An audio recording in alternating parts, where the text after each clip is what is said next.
Okay, let's jump to our promised update on Melanie Shaw, and this is really the latest. Melanie Shaw, the Beechwood child abuse survivor, is due to appear in Leeds Crown Court on the 10th of July.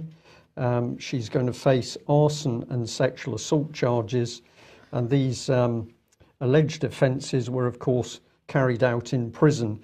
Now, having said that, there's been huge confusion about what has been happening to Melanie. This is not unusual because it was happening at the very start of Melanie's trials and tribulations before she went into prison for the very first time, and has continued all the way through.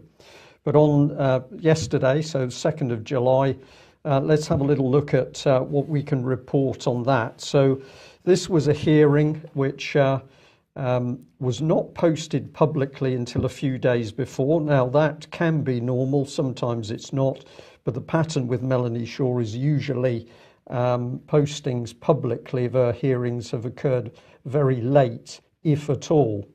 But what do we know? Well, the court hearing was a mentions hearing, and the UK column was accurate in reporting that as a mention hearing. Some people saw a report that it was a non-compliance hearing of a community order. That was never the case. It was to be a mentions hearing, and that was actually what took place. Now, we understand that Melanie did not appear in court, nor did she appear by video link, and this is normal for the cases with Melanie, that she has certainly not been appearing in court. And of course, where she has had the advantage of a video link, that has often broken down as Melanie has started to stand up and give her own defence. So we would say to our audience today, if you want to understand the dangers of the wider upgrade of the court system, which Mike has been talking about in many UK column news editions, we're now really starting to see it, because where the state has got a vendetta against the accused, they can simply make sure that you can never get your evidence into court because they cut the video link. Now, her solicitor did not appear in court, and a barrister was used to represent Melanie without her instruction.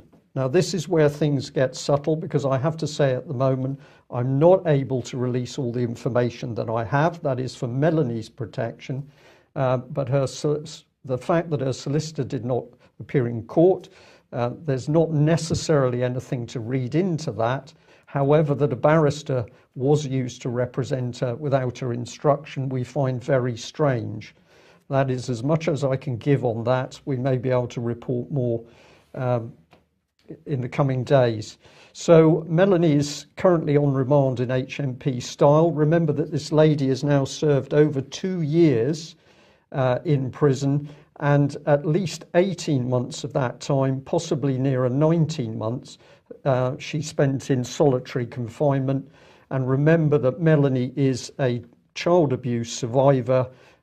She does suffer with trauma, and solitary confinement must have been one of the most vicious environments to put her in that we can imagine. Whether this will be taken into account in the charges, we don't know. She's allegedly facing 4 arson charges and 1 of sexual assault.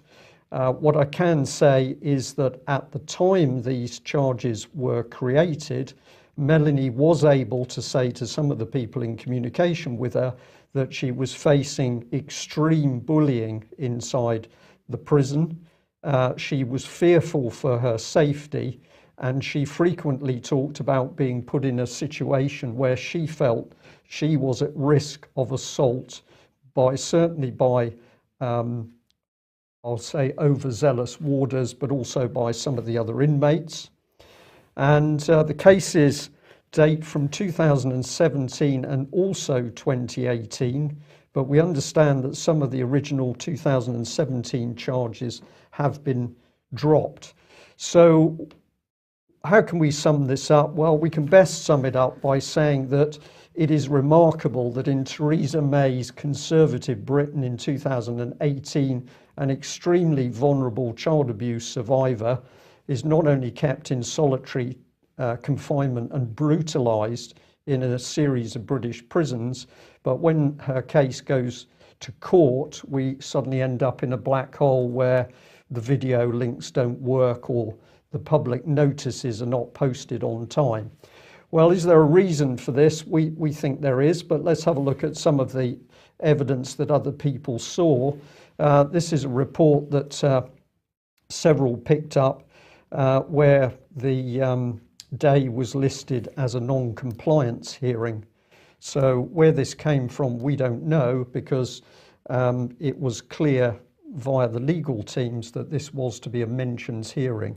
And a mentions hearing, if you don't know, is simply a discussion on the procedural aspects of the case. Why was it reported as non-compliance? We don't know. Now, let's bring in the Independent Child Sexual Abuse Inquiry, because I have personally been in correspondence with them about Melanie Shaw, and this was a response that I received. It says, "Dear Mr. Gerrish, thank you for contacting the inquiry via our information line on the 13th of June. I believe that in your call you asked what the inquiry will do to obtain evidence of abuse at Beechwood Children's Home from a specific individual who is currently held in prison." Well, of course, there was no specific individual. The lady I was referring to and referred to in detail was Melanie Shaw, and I was very confident in doing that because, as we will see, Melanie Shaw has consistently tried to give evidence to the child abuse inquiry. They went on, "I am afraid that unless we have the consent of that individual, we're unable to contact that individual directly, nor discuss that individual's alleged experience with anyone else. This is to ensure her confidentiality and right to privacy are preserved. If this individual chooses to contact us directly, then we will be happy to engage with her." But the whole point of my call was to report that, of course, Melanie did not have normal communications and therefore had been unable to make contact with the inquiry. Hence, I alerted the inquiry and suggested that they actually spoke to her directly. However, we now see that they are not prepared to go into prison to talk to many of the abuse survivors who are currently in prison. The inquiry's terms of reference, which are available on our website here, state that we will pass all allegations of child abuse to the police. Having reviewed a record of your call to the inquiry, it appears that the information you gave about child abuse at Beechwood Children's Home is already known to the police, and your call contained no new allegations. As such, we will not be passing this information or your contact details to the police." This is remarkable, Mike, because of course one of the points I made is that when Melanie attempted to give information, she was bullied and harassed by the police and subsequently has been put out of commission in prison. So my warning was that the inquiry needed to speak to this lady in order to see through the wall of silence which has occurred with the help of Nottinghamshire Police. But it gets more interesting. Let's move on to this one. Just need to catch up with myself on the other screen. Here we are. So this is an email which has been sent to another ICSA lady, Elizabeth Long. I'll read it very quickly. "Attached is a letter you have sent to and been forwarded on to me by a colleague. I am the lay advocate of the lady in question, and I do have lawful authority to act for her and have endeavoured to have her rights upheld and her wishes, which are publicly known about from her approaches herself and on her Facebook page, requesting full participation in this inquiry. I have been contacting the inquiry since October 2016 on her behalf, as she is unlawfully detained against her will, and seems there are thousands of prisoners who are being denied across this inquiry. Have been denied access to this inquiry, who have had lives of hell due to institutionalised child sexual abuse in the care system in UK. I have been told you're going to have a prison line to enable those detained access to this inquiry, so when do you intend for this to happen, as thousands detained are being positively denied the right to participate and engage in this inquiry?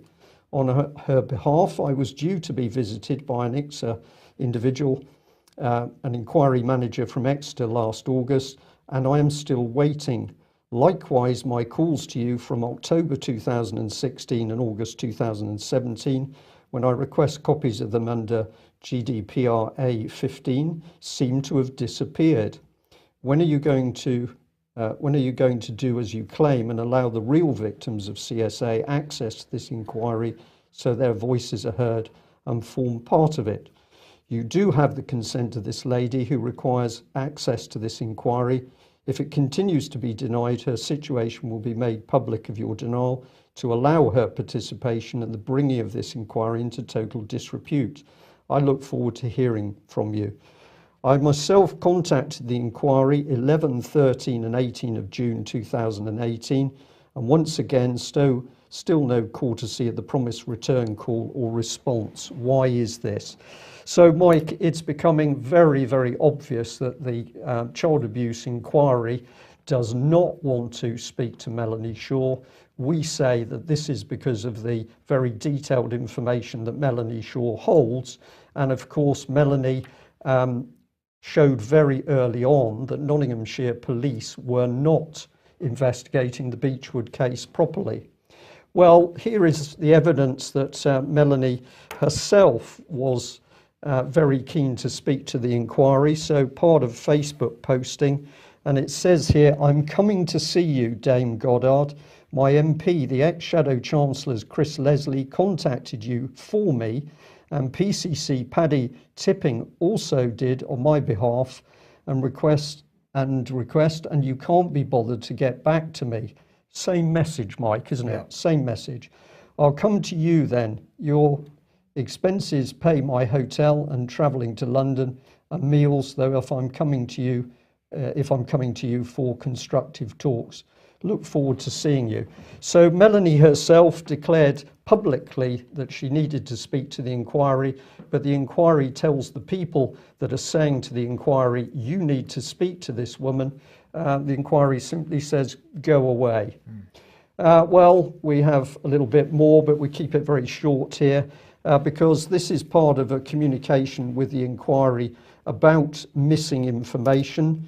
And if I go down to the last paragraph here, it says, "I have been advised that you said you made contact with the inquiry last year. However, there's no record in any of our systems of this call." Now, I'm summarising that considerably, Mike, because viewers can freeze that screen. But once again, we're into missing data.